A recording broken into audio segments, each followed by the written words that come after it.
Kennedale Independent School District to order. Let the record show that a quorum of board members is present, that this meeting has been duly called, and that notice of this meeting has been posted in accordance with Texas Open Meetings Act, Texas Government Code, Chapter 551. There will be times when we adjourn to executive session, and I will announce those sessions at the time we adjourn. Now join me in the Pledge of Allegiance. I pledge allegiance to the flag of the United States of America and to the republic for which it stands, one nation, under God, indivisible, with liberty and justice for all. Thank you.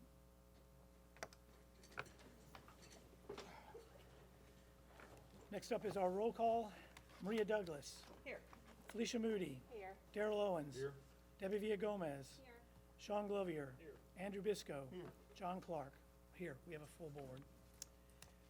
Item 3 is public comments on agenda items. I'm going to pull and see who's there.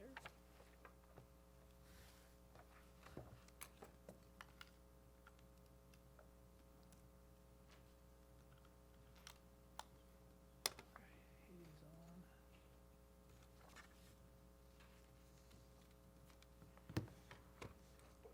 We have one person who signed up on the comments on agenda items.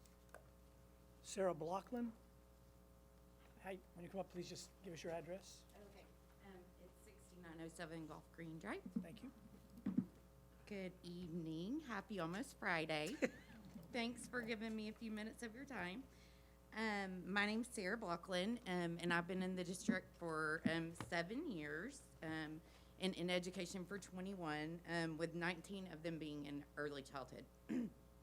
I'm currently a pre-K teacher at Delaney Elementary, and I'm just gonna read because big people make me a little nervous. I'm used to the little friends.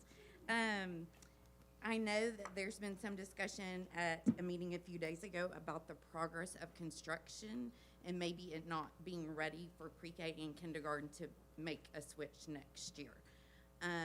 I know that you're considering 5th grade staying at Arthur and maybe pre-K staying at Delaney.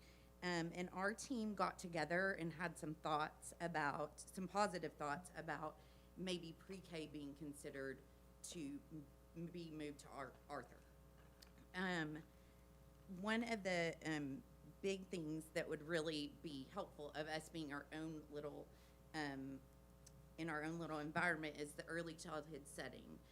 We wouldn't have to deal with any of the testing, the being quiet, the transitioning in the halls without noise, the taking different routes to recess, the taking different routes to lunch to try to be quiet for those grade levels that are testing. So that would be a huge help as far as pre-K goes.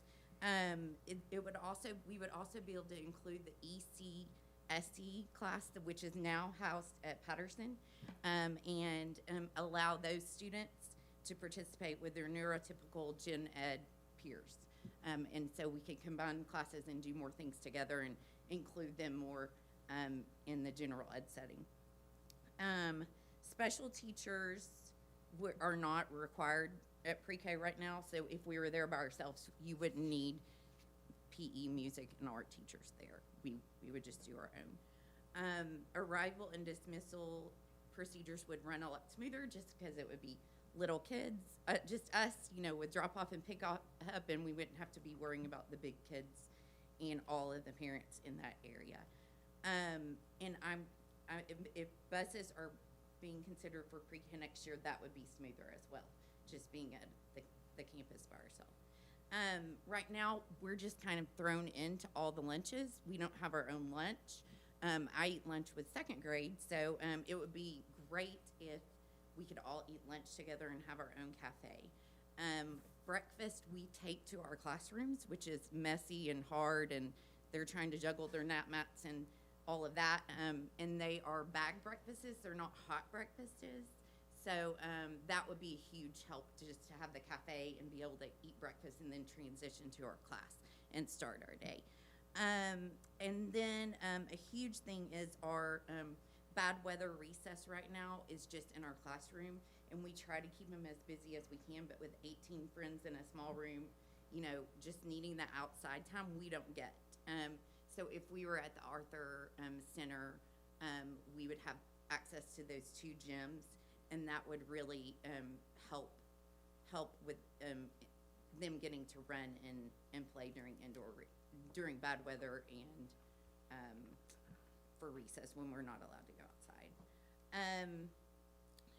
Of course, you know, a concern would be the playground, but if that was not finished, I know materials and construction and everything is just hinged upon lots of things going in order, but we would still have access to those 2 gyms even if we didn't have a playground ready at that time. I just want to thank you guys, everyone, for working so hard on this. It's going to be amazing. I know change is hard.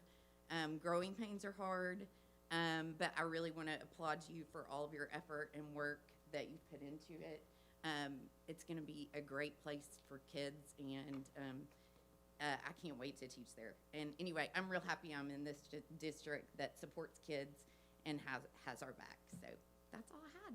Thank you. Thank you. Thank you. No one else has signed up for, comments on the agenda items, and we have no one who's signed up for comments on non-agenda items. So we move to item 5, special district recognitions. Mr. G. All right, so our Positively Awesome Wildcat Employee Recognition Central Office, Ms. Volding, got that one. The high school, Dee Dee Grimes and Michael Cagle. The junior high, Charity Simmons, Coach Reckle, and Robin Fleeman. At Arthur Intermediate, Josh Smith, Kelly Cinque Palma, and Christy Merle. And Delaney Elementary, Miranda Gardier, and Patterson Elementary, Kenya Evans. So kudos to everyone who got recognition from fellow employees. So that's it. Thank you. Next up is item 6, our consent agenda. All items listed under this subheading will be adopted with one motion unless they are removed from the consent agenda by a trustee for discussion. We have not received any requests. Does anyone at this time have any requests to remove items from the consent agenda? Then I'll entertain a motion with regard to the consent agenda. I'll make a motion to approve all items under the consent agenda as presented. Motion by Ms. Villagomez. Second by Mr. Bisco. He beat you slightly. All those in favor, please say aye. Aye. Any opposed? The chair hears none. That motion passes unanimously. Now move to item 7, the discussion or presentation on December 2021 EOC scores report. Mr. G. Ms. Volding will lead us through that. Good evening. Evening. I'm here to bring the scores from our last administration in December. You have a one-page report. These, Is that mic on? Can you hear? Mike, Mike, is the mic on? too soft. You have a one-page report, and you'll see the scores for the high school EOC end-of-course exams. There are 5 of them. This testing is from the end of December, right before the break.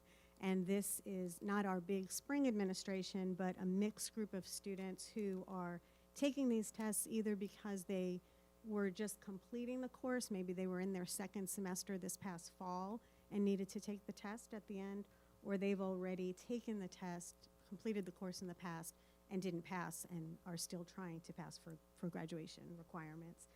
They are required, all students are required to pass the 5 EOCs for graduation. There's a chart that breaks down the participation and performance rates by subject test and score codes.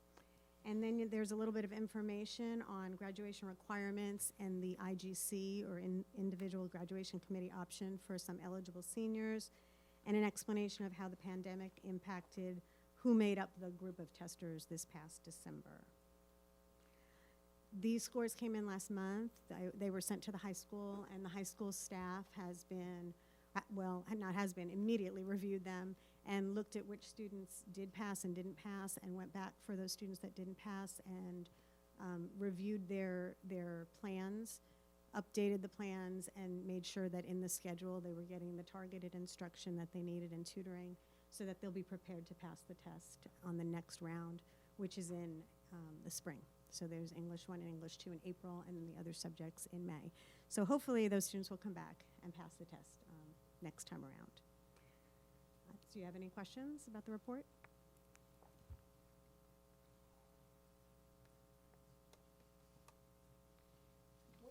we taking to increase the percentage of pass rate? Well, these students that are, there's a lot going on at the high school for these students, but all of these students, most of these students were retesting, so they were under the HB 4545, and a lot of them were in classes where they had specific instruction. They all had, they had accelerated instruction plans that laid out what type of tutoring they would have. So it could have been a full class, it could have been 0 hour, depending on the student. But the high school more than doubled, I don't have the numbers, but more than doubled the number of students that were in specific EOC classes. They did a lot of moving around and assigning personnel to those classes, and have been serving a lot of students as they come back with the gaps that they've had in preparing them for this test in the spring. So will the students that still didn't pass, because there are pretty significant rates that still did not pass, even with those remediations in place, will those remediations continue? Will additional remediation measures be put into place? Or changed? Yeah, if it wasn't working, what are we doing? Because those numbers are still very high on the non-passing. Yes. Well, and this is not the typical group of students that just is finishing the course. Some of these students might be on their second or third time, so in there are a lot of struggling students. But what happened was they went through the first semester and then they revisited their plans and their schedule and reworked their goals. And they've been doing progress monitoring all along. So if students had many gaps and they had to target certain concepts and it wasn't enough for them to pass, they might add some other concepts and some more goals for the spring. So they've been progress monitoring these students all the way through. And do you know, is some of the remediation being done independent study on the computer, working on those specific skills, or a teacher's reteaching the material? I'm not in the classroom, but the design of it is a combination of that. I think you So mentioned- they're not just being put on a computer program. There's instruction, but we also do have a program that supports it. EOC preparation. I think tutor.com also brought up too. Do we know how many of these students have started using? Well, this testing was at the end of, how many are using it now? I don't know that. We do know that? Okay.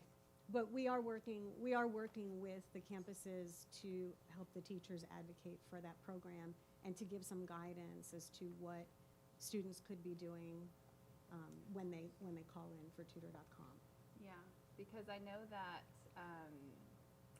presentation, we've had a rep go to the schools and try to present, but if it's at a meeting where parents aren't going anyway, maybe we can figure out a better utilization, like even a presentation in the class that kids are already in.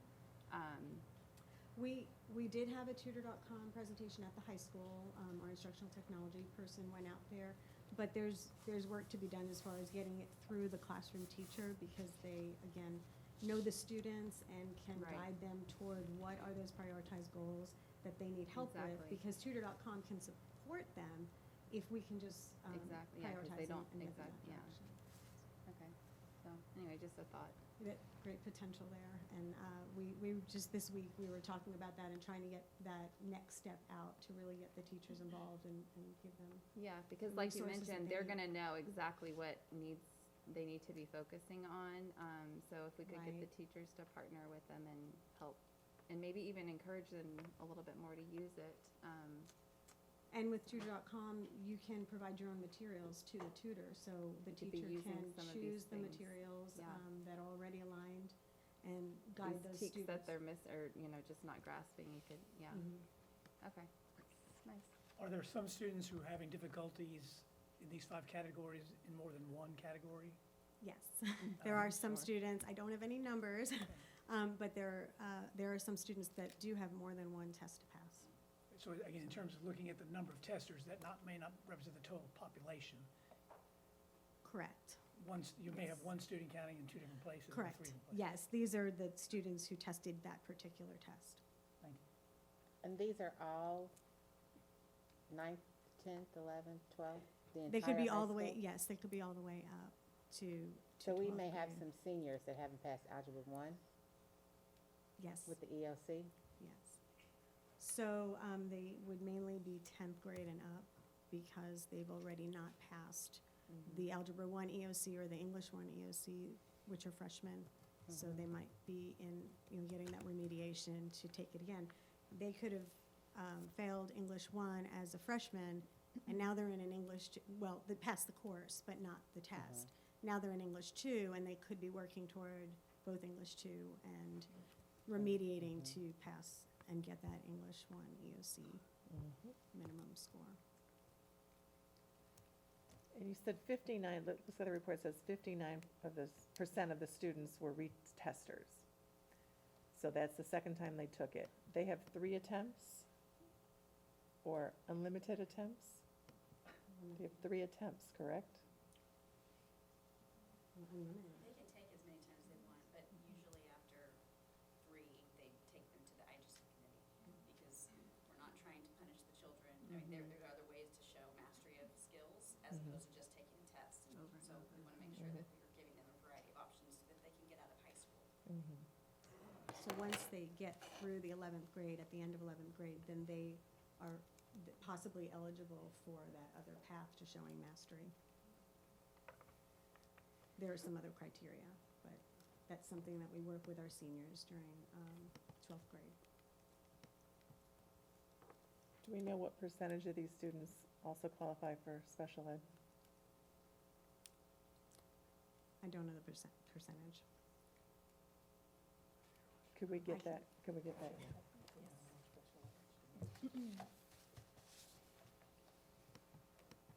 Any other questions? Thank you. Thank you. Item 8, these are business items requiring action. 8A is discuss and consider approval of the 2022-2023 district calendar. Mr. G will present on this. Let us go through this with the DEIC committee. Good evening. Amy. I am bringing you a proposal, as well as a recommendation for the 2022-2023 calendar. So, can you hear me? That's better. Okay. Go closer. I'm bringing a proposal as well as a recommendation for the 2022-2023 calendar. So I'm going to go over very quickly for those of you who are new. This is the same information I shared last year. There are several legal policies that govern our calendar. So we have to have a set amount of minutes, 75,600 minutes to receive full funding. So that's important. Which is different than our contract. So for our teachers, it has to be 187 days. Because of our DOI that you recently approved, thank you for that, we are able to start before the first Monday in August, which is something we weren't able to do before, and we're not able to end until the end of May because of STAR testing. So those are some things that were part of the construction of the calendar. So this is the development process and timeline. I started by meeting with the DEIC, which is it's a committee that's made up of parents, community members, staff, administrators. It's a wide variety. There was an open invitation and people came, and we've been meeting throughout the year. I shared the different requirements with them, as well as a variety of proposals. I presented 6 different calendar options based on feedback that had been collected previously. From that meeting, I took additional feedback from the DEIC. We broke up into groups and discussed priorities. You can have anything, but you can't have everything. So what is it that is most important to you? And then the committee narrowed it down to their top 2 choices for the calendar. On February 7th, I sent a campus survey to staff to collect additional feedback. Here on the top 2 options that was selected by the DEIC committee. On February 10th, I reviewed and discussed the feedback from the survey with campus principals, directors, and other district leaders. There was a unanimous recommendation for the first option, which you have in front of you tonight. On February 11th, TA changed the testing dates, and so I had to make an additional updates to the calendar because the STAR tests were now scheduled during what was going to be our April break. So we appreciate the state for doing that in February. The DEIC received an updated calendar as well as just an update on the development of the process, and I shared with them the additional feedback that we received from the staff, and the entire committee voted unanimously for option 1, and here we are submitting it to you for approval. So this is a general overview of the feedback that we received. The priorities based on the feedback were designated work days, PLC days built into the calendar. So we have staff development days, and we've always had that, but we've never designated specific days for work days, which means we're not offering staff development, we're offering days for teachers to meet with their teams and plan and work through, look at some student data and make some designated plans for that, as well as work in their room and do things that they don't necessarily have time to do during the day. Balanced semesters. It doesn't always matter as much to our younger friends, but for middle school and high school, having balanced semesters and being able to finish the fall semester before winter break is very important for our secondary teachers. As a former high school teacher, it is tough to go to winter break and then come back and you have a week, and then students don't always do as well in their semester exams, and it doesn't always reflect their learning. So that's one of the reasons why we start earlier in August. This year, our calendar is bumped up a little bit more than it has been previously because of the construction that I knew was going to be going on, and so I wanted to push it back as much as possible. So we don't have as many holidays built in as we have in this year's calendar in the middle of the year, because we want to make sure that our buildings are ready for our students when they arrive. They want 2 full weeks off at Christmas. I had an option that had a week and a half, and that didn't go over as well as I thought it might. March break, I had one. I'm seeing your eyes. It doesn't seem like you're big fans of that either, which is great because the calendar I'm bringing to you has 2 full weeks. The consensus was that pretty much everybody wanted to have the March break aligned with Fort Worth ISD, Mansfield ISD, just surrounding districts for a variety of reasons. And so that is something that's included. 2 years ago, the feedback I received was that we didn't want early release days because we didn't have as much instructional time. However, after living through a year without early release days, I've received feedback that we would like to add in our early release days at the end of the semester for a variety of reasons. One of the reasons is that when you're giving semester exams, it's tough after the students have finished their semester exams, but they're not allowed to leave. And so it frees up teachers to be able to grade those semester exams and get the grades in because there's a very tight turnaround. So we put in the early release days, 1 at the end of each semester. We wanted to have a staff development day in February for TELPOS calibration because otherwise teachers have to do that on their own time, and it's tough to find time for that. President's Day. I've never heard about President's Day until this year, but we had Valentine's Day off and not President's Day. And so that was the loudest piece of feedback that I received this year, that it's very important that we have President's Day off. It has been included. Because other districts, banks are closed. There are every other, I'm not saying every other, this is what I heard. Everybody else has President's Day off. Why don't we? I don't think that's actually true, but we have President's Day off in this calendar. And then this request came more from administrators. The legislation changed this summer. So HB 4545 requires a great deal of additional time and energy than it did previously, because previously under SSI, the only retests we had to do were 5th grade, 8th grade, and high school. But now, every single grade level, we have to provide these additional hours of tutoring, and so we have to call parents, have parent meetings, put together individual plans. You asked, what are we doing? This is the first year that every student in high school met with the principal as well as a variety of teachers or staff members and put together an individual plan for that particular student based on that student's needs, which is amazing, but it takes time. And so at the end of the year, it's tough when we're having to schedule the meetings and make plans for summer school if we don't have staff on campus. And so that was a request, and I put that in.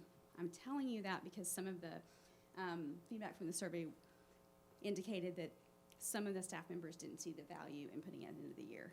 But it's me trying to balance the request of multiple stakeholders. So the proposed calendar that you have, it meets all of the requirements that I mentioned. including a minimum of 1 student and staff holiday per month. So every month, we get a day off, which was also a request. There's a fall break that's included.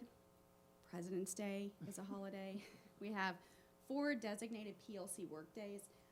And on the calendar that you have, we'll adjust this, but there's one of a workdays at the beginning that's more of a half or a 75% of a workday, because that'll be wrapped into likely our convocation, which isn't the whole half day, but that's just something. I'm learning more about Excel, and I didn't know how to do the half box. Let's see. We have an aligned March and April break, or we have our April break that was included, and then we have the last day for students on the 26th, unless we close for bad weather, the last day for teachers on the 30th. And then we included the bad weather days at the end of the year. So the recommendation that I bring to you tonight came from 13 different iterations of this calendar based on the feedback. I worked hard to make sure that we were trying to balance all the requests, and you can't have everything, but really addressing it. One big difference, and this was part of the survey, is that because of we had to push the start date back for students due to the construction. We want to make sure our students are in buildings, and that extra week I think could matter for us. In the fall, we shifted from 450 minutes to 460 minutes, and so I put that out there for staff because I wanted to make sure that they had an option to let me know what you think about that. It's 10 minutes, so 2 years ago we added 25 minutes. That was too much. It was absolutely too much. 10 minutes is less so. However, with the 10 extra minutes, I was able to do everything, basically everything everybody wanted, I was able to put it in. With the 450 minutes, I have a spreadsheet, and I would tried every single thing, and we weren't able to do it. That's why I indicated it's important to note that the principals, the directors, the staff unanimously approved this particular calendar. What questions do you have? Will you explain the flex days? How are we defining that? Sure. So it's something that we've had built into the calendar, at least as long as I've been here, and it's fairly common in other districts. We have to have 187 staff days. Sometimes staff members will do PD over the summer. And so we have flex days where it's flexible in how you use your time. So you still have to have the hours of a work day, but maybe if you attend PD in the summer, that can count as one of those days. That was one of the requests, actually, of our principals, is that we wanted more flex days built into the calendar than this year, because when teachers have to attend PD, we want to make sure that it's, as often as possible, included in part of their overall days of work. So if they attend the professional development earlier in the year or in the summer, then they don't have to come to school that day? Right, so our flex days are built into the April break, and that's the idea, that you do cover those their days training in the beforehand, and then So you you can have have the that April time break off. off, right. Okay. Mhm. And one thing that we've discussed, but nothing has been finalized, is we have, up until now, done primarily a lot of our tutorials and additional accelerated learning in the summer with students traditionally known as summer school.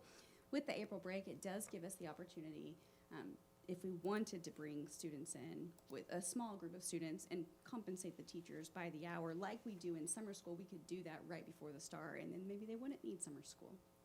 And so that was something that the staff talked about quite a bit. Hopefully, we can do that. It's a goal.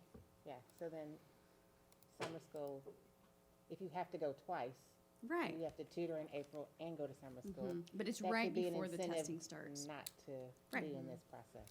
Right. Good. Anybody else? Thank you for President's Day and restoring that. I've Well, I never was heard gonna as make much a about joke President's Day in it, my and life. I just rechecked to make sure that it was on the 20th, and it is correct. Questions on the left? I just want to know, in terms of the second break in April, It coincides with Easter. did you get feedback about perhaps eliminating that, using those times otherwise, or is it become set in Yes, but it was stone? very limited. In like the fact, break. I had, when I did the DAC, I did a screenshot of the survey that I received from staff, and I didn't include it here because we were still collecting information when I created this, and I wanted to make sure it was accurate. But if you look at the bar graph, it was this many people for option 1 and this many people for option 2. And when I looked through the comments, there were maybe 2 about not wanting the April break, but it was by far something that was recommended, requested with every group that I spoke to. Well, it's become, I think it's become ingrained in this district, and it may not necessarily always be the best educational plan. I'm I just think there wondering, are people who agree with you. are you getting that feedback that now that's an expected time? For example, in construction year, could we consider having instructional days on those and starting even a week later at the beginning of the year? Did we even have that thought process? That is tricky because of I know you were trying to breaking it. balancing the semester. Right. So pushing that back, then we would have, that was actually one of the options, one of the 13 that I created. Then it would spill over into the winter. So we want to, as much as possible, have approximately the same number of instructional minutes in both the fall and the spring. There are slightly more in the spring, but that's because we have so many days that are used with testing. Right. And so when you look at the testing days, it is more balanced. I am concerned that long-term that will become something that binds us in a way that may not necessarily help us with the educational process. Yes. It was discussed at length. It does help in the mental aspect process of the teachers. Again, some parents, they'd rather block because they make plans, they'd rather have not more days off because they can't make plans. I think a lot of people like it because it's off calendar from everybody else. You can go to Disney World and, I understand those things, but in terms of the educational continuity, you know, we're about the only district I know that has it. Yes, I've never seen it. I've seen October breaks, a week in October, but in April it's unusual, which is why we had to adjust it after the updated state calendar came out. This calendar was based on the feedback that I received from multiple groups. This doesn't necessarily reflect my own preferences, but I will say a selling point to April break when we talked about it in the DAC was that it does create an opportunity for intercession. Not every student will want to go. Not every student will be able to go. Not every teacher will want to participate. However, there is the opportunity to at least talk about it, which if we didn't have it built in, we couldn't have the discussion. And I do think it could be worthwhile if it's organized well. Okay. Any other questions? No, I'll just say that I never liked the 2 spring break thing, ever. I understand it, and but I don't like it. And when people say, why in the world do you have, well, this is why, because we have to have this many days here and this many days It's there. the and it just balanced works. semesters where it started. So just leave us alone about it. I don't like it either, but it works for our district and our calendar. Well, we can take But- Christmas break from the 16th No, to I'm the not, 25th. oh, that's sacred. Christmas is sacred. You can't mess with that. But I do like the fact that we could offer the intercession, so I It understand. creates a If you possibility block that this wasn't there off, previously.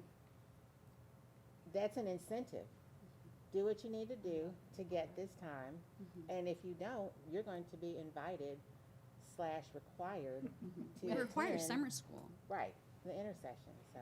I would just like to respectfully disagree. I think that more districts in the area should move to an April 2nd break. And Well, speaking know. as a Well, we have no husband, control of those other districts. So speaking as I'm a just saying, husband I think it's of all the rage. a teacher that by that time of year, Needs stress that break. level Yes. and need Yes. for break and need for hope in the future. There a lot of teachers look at that April break as, Survival. I've got a little bit more to make it to the end of the year, and if I can recharge here, I can make it to the end of the year without screaming. And if you have not been to Disney World in April, you are missing out because that is the time to go. And 3 years ago when we went, it was like a Kennedale reunion. We saw so many people. My personal experience with April break is I started, this was my 3rd year, and I started in May. And as you said, April's a tough month, and you're going into testing, and I was so looking forward to a holiday that was built in that we didn't have in Kennedale. But my first week here, I remember walking around and thinking to myself, wow, this place is amazing. Everybody in Kennedale is so happy. That's what I thought, because it was the week after April break. So in terms of morale, mental health, I think that there's some value in it. in the years that we And have we done may it. need to use that as a recruiting tool. Oh, yeah. Sure. I thought it was amazing. However, my first year, I didn't get to have an April break because I was working on our virtual learning plan. And so, last year was my first year to experience it. Any further questions? Then I'll entertain a motion with regard to approval of the 2022, 2023 district calendar as presented. I'll make a motion to approve the 22-23 district calendar as presented. Motion by Second. Ms. Villagomez, Second. second by Mr. Glover. Any further discussion? All those in favor, please say aye. Aye. Any opposed? Chair hears none, that motion passes unanimously. Thank you, Dr. Booth. Thank you. Thank you. Next, we move on to discuss and consider approval of expanding the phases and scope of the project at James Arthur Intermediate. Mr. G. We discussed at length on Tuesday night, that's why we had the special meeting, so that we could have the discussion then, where tonight, we just hopefully can just, you know, move on with the phases. We laid it out to where, there are 3 phases at Arthur. There's phase 1, which was the original scope of the work, and then there's phase 2, which touches the 2-story and the outer buildings. And then phase 3 would potentially possibly be the exterior and the main gym. So that could be in the future decision, but basically moving forward with phase 1 and phase 2 is the main priority at this point in time, and allowing for a more, I guess, feasible timeframe in order to get it completed. So. Discussion. I just want to make a comment on the record, because there has already been some misinformation put out there on social media that the initial costs have not increased. Phase 1, which was always 2.8 million, has stayed the same.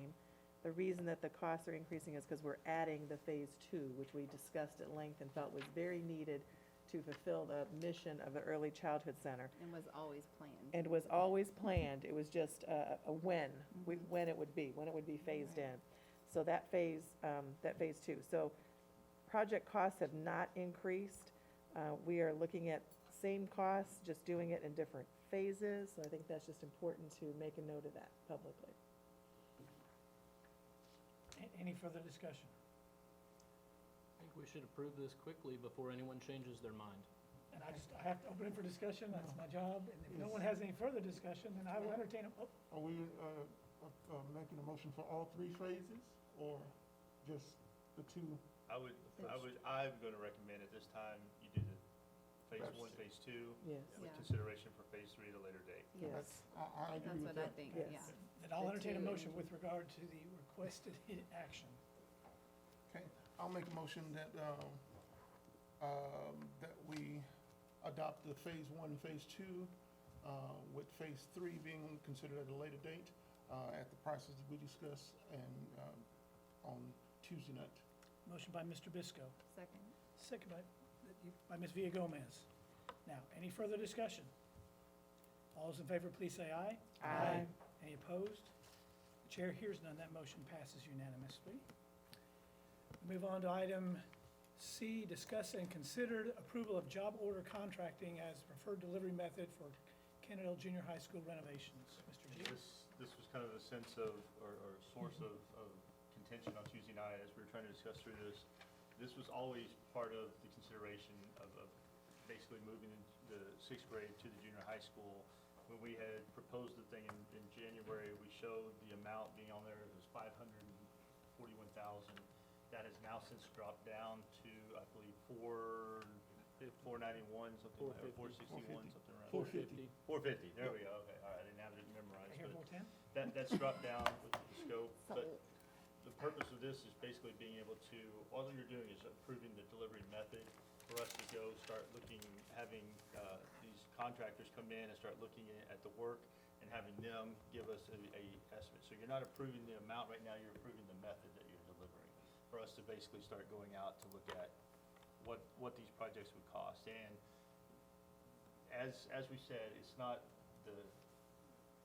going to sit there and be a must that we do it, but as we walked around, I've talked that these are things that are gonna make life on that campus much, much simpler and easier for them to operate.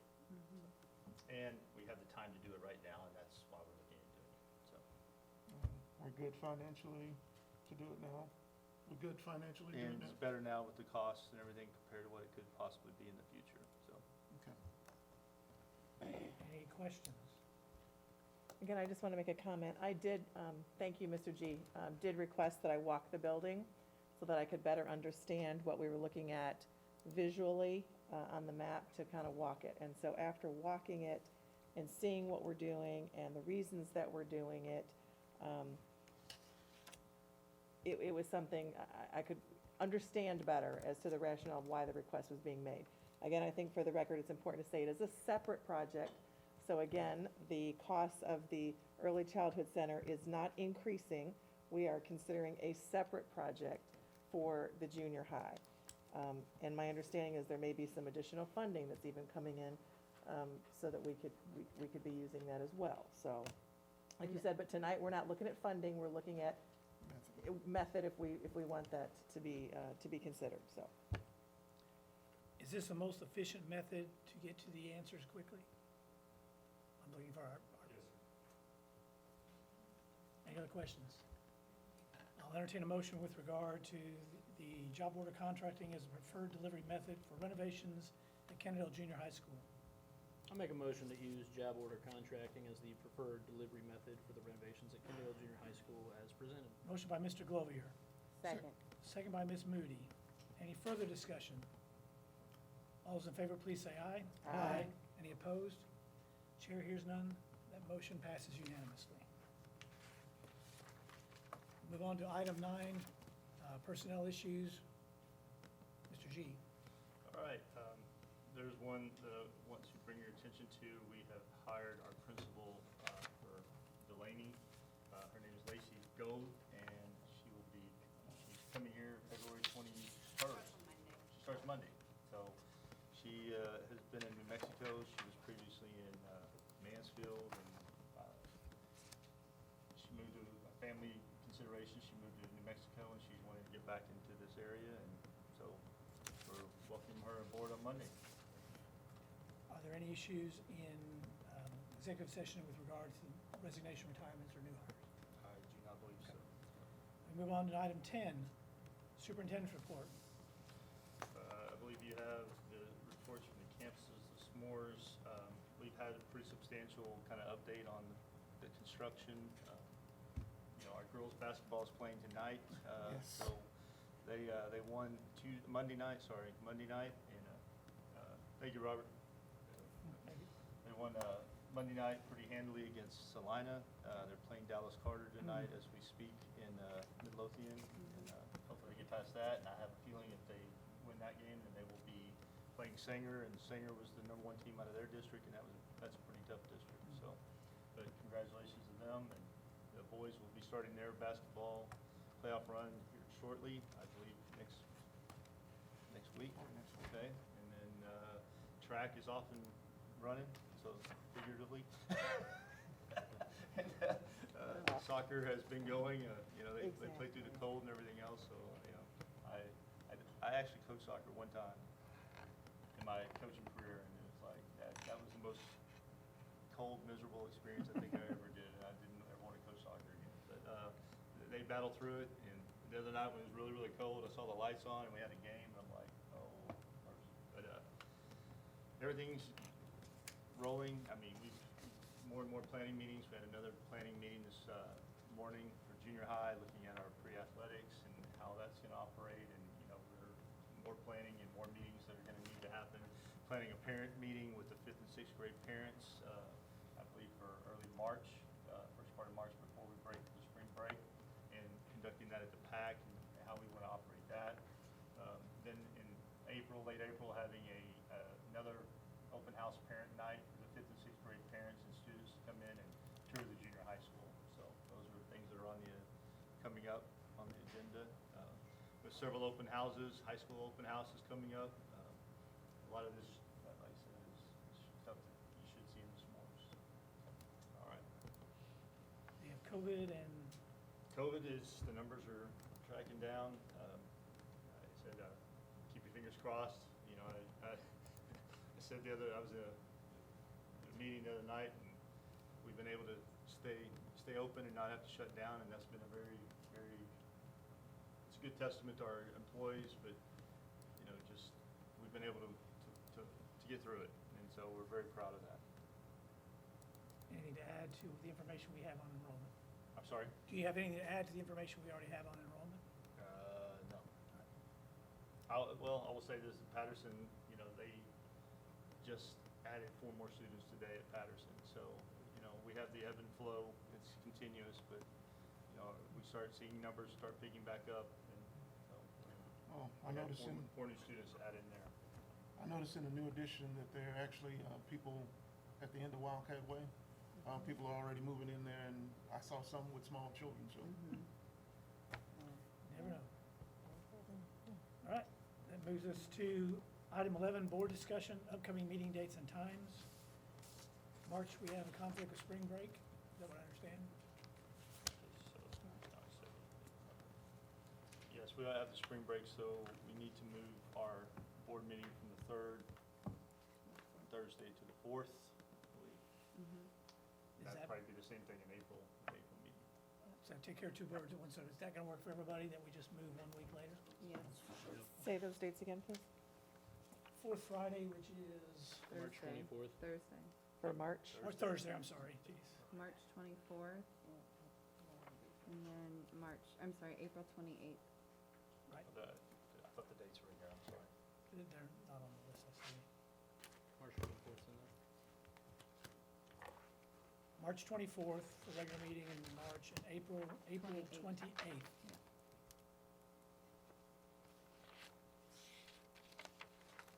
All right.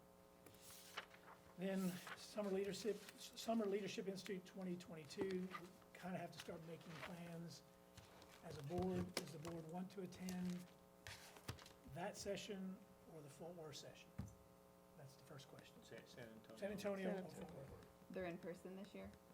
So far. Yeah, I know. I'm assuming, There's a big caveat at the bottom, says depending on Yeah, the city yeah. and So right. I think we need to give Tracy an idea what the preference is. So the easiest way, I mean, by show of hands, who would rather try the San Antonio session? 1, 2, 3, 4. That's gonna be a majority. So okay. So we'll shoot for the San Antonio one. Last year we had a lottery. They may do that again on us. So if that doesn't make, we'll plan for the Fort Worth one. All right. Then Team of 8 training. Tracy, we need 3 hours? Okay, from a board's perspective, do you all want to do that in an evening? Or do you want to do that like right before a board meeting, so you only screw up 1 day? What's y'all's preference? 3 hours that's a before a 3-hour. board meeting? I'm just trying to, I mean, it's y'all's time. I keep interrupting, I respect your time to be at home with your family. Taking you away, if I can dedicate a day, that's 1 day away versus 2 days away. So I had not considered that, but I do like that idea. I'm throwing it out there. We need that, we need those 3 hours, so. Agreed, but, I can get off work that early. yeah. Do y'all want to entertain something like that, or would you rather just do another night? Let's just do another night. Okay, I prefer doing it another night. okay. Yeah. So then that being said, we have to have this done by, Well, let me see, how many people want another night and how many people want it, on the same day? I'd like the same day. What was the Yeah, what were the date? I options? missed the beginning. I don't think we picked a date. come in, Oh. we need to pick a date. Question is, do you want to come in like, What's the score? Yeah, how's the game? they're winning, okay, well, that's a good break then. One option would be coming in, say like at 4 o'clock and working that until 7 o'clock and then have our meeting. Oh, I see. And if I know in advance, I can maybe make the agenda a little lighter, things that move quicker so that we're not just completely busted. Yeah. Or we pick another evening or afternoon, whatever, and come in and knock out those hours then. So it would have to be the March or when We do we have have to our do due it before the date? April meeting. We Before the have to April do it. meeting, so it'd have to be the March meeting. March 24th. If you want to do that, or just pick another day in March. What do you call a special meeting? Yeah. Just Right. a special meeting. Okay, well, by show of hands, who wants a special meeting just to do it on another day, not before a board meeting? 1, 2, 3. I'm indifferent. I could go either way. For the March, wait, Just March talk about 24th. not putting it before a regular meeting, just have a special day to do this one thing. That's the question I have. Let me see if March 24th would even work, because then I'm gonna have to vote the other, I'm gonna have to raise my hand on the other option. We would have to be here at Not do 4. it. We'd have to be here at 4, and you gotta get 3 full hours in. Or we probably do like immediate, some over the administration building come over, so you have to be a little earlier, because we gotta get here. We have to be like 3:30, because by the time we finish, load up, get over here, we need to be here at 7. Well, Yeah. my contract time ends at 3:15, Okay, so so it's I different. couldn't do Okay. that. So right now, the motion is just having a separate day in the evening, so people don't have to screw up their work, screw up your family lives, I'm sorry about that. So, that's the motion out there first. Who wants to do a separate night? I had 3 on this side already saying yes, 4. That's enough. So, in terms of nights, what nights between now and, we actually, we can go into April, right? Okay, so we can go into April to do it, but do you want to knock it out in March? You got spring break. We can do it then. Just make trouble, that's what we need, more trouble. So looking at days in March, if spring break is the Week of the 14th. 14th, so you want to look at something the week of the 7th, or you look at something the week of the 21st, or 28th? I prefer the week of the 21st. Okay, so look, how about Thursday, the 24th? That's our that- meeting That's date. our Sorry, meeting sorry. date, so. So how about Wednesday or Tuesday before that, I'm sorry? Tuesday, the 22nd, Wednesday, the 23rd. I prefer Tuesday, so Okay. it's not Tuesday. yeah. How about Tuesday, 23rd, starting at 6 PM? Tuesday, the 22nd, right? Tuesday, the 22nd of March, starting at 6 PM, that gets us done by 9, Sure. all right? That works. Tracy, you got that? March 22nd, 6 PM. And we'll probably do it over at the administration building so we can have it, presentations there. Okay? And that takes care of all the board discussion items. I do not think we have anything else that involves anybody here. We do have executive session. And so we are going to adjourn into executive session pursuant to Texas Government Code Section 551.0821 and 551.074. The time is 7:52. Thank you. As soon as Dave moves- it too, but not everyone can. All right. It is 9:20, and we're returning into regular session to take action with regard to closed session items. First one, do we have action to take with regard to the Merckay contract as discussed in closed session? I'd like to make a motion that we give the superintendent authorization to negotiate Merckey contract. Motion by Mr. Bisco, seconded by Ms. Douglas. Any further discussion? All those in favor, please say aye. Aye. Any opposed? Chair hears none, that motion passes unanimously. We have no other action to take in executive session, and we are out of regular session, and so I'll entertain a motion to adjourn. I'd like to make a motion to adjourn. Motion by Ms. Second. Villagomez, second by Ms. Douglas. Any further discussion? All those in favor, please say aye. Aye. Any opposed? Chair hears none. Thank you all very much. Thank you. Thank you.